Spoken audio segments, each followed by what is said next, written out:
Essa pessoa não quis se identificar. Olá, Padre Fábio. Alguns dias venho assistindo o seu programa e este tem me feito muito bem. Tão bem que me deixou à vontade de falar e pedir uma direção. Sou divorciada, tenho filhos, porém estou com meu marido novamente. Ele me traiu há 4 anos atrás, nós nos separamos, tivemos uma vida individual durante algum tempo. Entretanto, resolvi tentar recomeçar meu casamento, por meus filhos e até por mim mesma. Mas está muito difícil, pois eu não o vejo mais como um homem da minha vida. Não que eu não o ame, eu amo, tenho certeza disso, porém de uma maneira maternal. Não sei o que faço, pois muitas coisas que vivi longe dele estão em mim, e penso como gostaria de viver tudo aquilo de novo. Penso em pôr um basta nessa situação, mas me falta coragem, pois meu conceito de família é muito forte, porém estou infeliz e ele também. O que podemos fazer? Bem, a primeira coisa que a gente precisa tomar consciência é que quando você vive um casamento, de repente você faz uma pausa neste casamento por causa de uma separação, né? Que dura 3, 4, 5, 6 anos, quando a gente retorna, quando a gente recomeça esse relacionamento, nós já não somos mais os mesmos de 4 anos atrás. As pessoas mudam, mudam as expectativas, mudam as percepções, né? Se a gente fica um ano sem ver o outro, quando a gente se encontra, e a gente nem era casado, era só amigo, já muda muita coisa, não é verdade? Aliás, um dos maiores crimes que a gente comete contra o outro é a gente exigir que o outro seja a mesma pessoa que ele era um mês atrás. Não é assim. E o amor, é engraçado isso, é engraçado, é interessante, é bonito, porque o amor, quando ele é vivido de maneira natural, o amor tem o seu próprio movimento. E o amor, ele vai nos conduzindo para fases diferentes. A gente já falou disso aqui muitas vezes.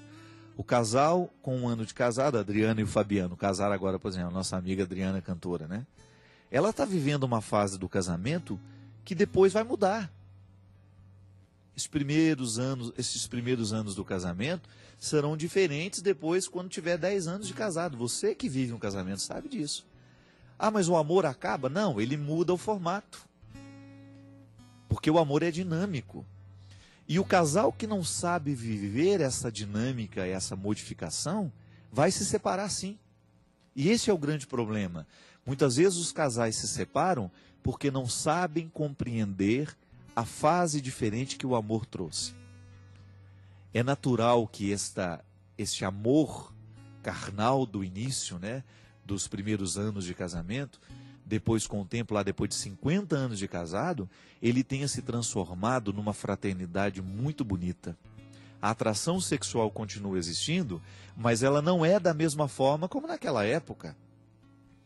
Então, substituíram, né, foram ocupando os espaços com fraternidade, com solidariedade. É tão bonitinho quando você encontra um casal de velhos, né? Aquele cuidado que um tem com o outro. Se amam tanto que quando um morre, passa um curto espaço de tempo, o outro morre também. Porque o outro era muito grande dentro do coração do outro. Aquela pessoa era grandiosa demais dentro do coração. E quando vai embora, o outro não sabe organizar a vida mais sem o outro. Esse amor que vai fazendo evoluir, porque isso tem que ter uma maturidade muito grande. Então agora, qual que é o seu grande desafio, minha filha? É descobrir e compreender que esta fase do amor precisa ser diferente. Não tem que ter os mesmos sentimentos daquela época, mas precisam descobrir os novos de hoje. Quem sabe esse ato, né, este tempo de separação, possa lhe ajudar ainda mais. Quem sabe este momento de dificuldade, ele vai ser passageiro. Tenha paciência em compreender essa diferença. Deixe cair essas expectativas, não crie muitas expectativas em relação ao outro. Permita que o outro seja ele mesmo e você também seja você mesma. Reorganize o seu casamento a partir deste novo tempo, mas agora saiba que você fez uma escolha e que você não tem como mais viver algumas coisas que você vivia no tempo que você estava separado. Não tem felicidade sem sacrifício. A gente não falava isso aqui no início? Então, eu sou capaz de me sacrificar pelo outro à medida que eu reconheço o valor. E há uma coisa muito bonita em você que é, reconhecer a sacralidade do seu matrimônio. Agora, essa sacralidade precisa vir à tona à medida em que vocês dois são capazes de olhar um para o outro e descobrir que vocês estão se conhecendo novamente. E às vezes você ainda não conseguiu mergulhar neste novo tempo da sua vida, porque você ainda está querendo recolher coisas destes 4 anos de separação, ou até mesmo precisando viver um processo de reconciliação. Não basta só juntar dentro de casa, né? Não basta só trazer o outro para dentro de casa. Tem que trazer o outro para dentro de você também. Muitas vezes a reconciliação não dá certo, porque o outro volta a dormir na mesma cama que você, mas ele não volta a dormir dentro de você. Ele não habita o seu coração. Ele já não habita mais as suas predileções, né? E isso é muito perigoso. Casar não é só viver dentro da mesma casa, mas é viver um dentro do outro, né? O poeta já dizia de maneira bonita, né? Amar é mudar de casa. Mas ele não estava falando dessa casa física. Ele estava falando dessa casa espiritual. Quando você começa a viver com o outro. A vida do outro é importante para você. Os problemas do outro são importantes para você. É comunhão. E os seus problemas são importantes para o outro também.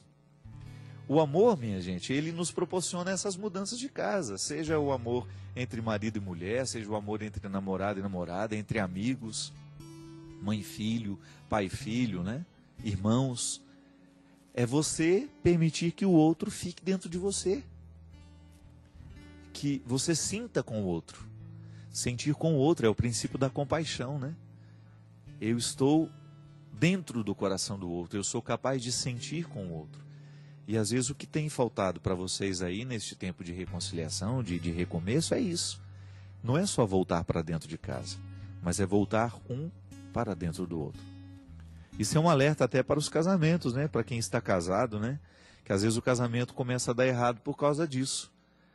A gente não foi embora de casa, mas já saiu de dentro do outro há muito tempo. Quantos casais você percebe que estão vivendo crises violentas porque deixaram de valorizar o mundo do outro? Deixaram de reconhecer as questões do outro como questões importantes. E não é fácil, porque às vezes você quer só falar dos seus problemas. Você só quer falar das suas dificuldades. E o outro tem um mundo pessoal, e o outro tem um mundo também. O outro tem o direito de colocar para fora aquilo que lhe pesa, aquilo que lhe alegra. É tão bom isso, né? Quando você percebe que o outro tem disposição para escutar o que lhe faz sofrer. Ou quando o outro ainda tem sensibilidade de perceber que hoje você não está bem, aí o que ele faz?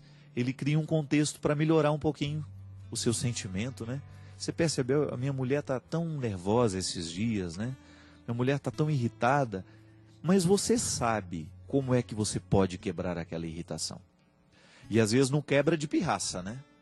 Ah, ela está irritada? Vou irritar ela um pouquinho mais. Não é assim?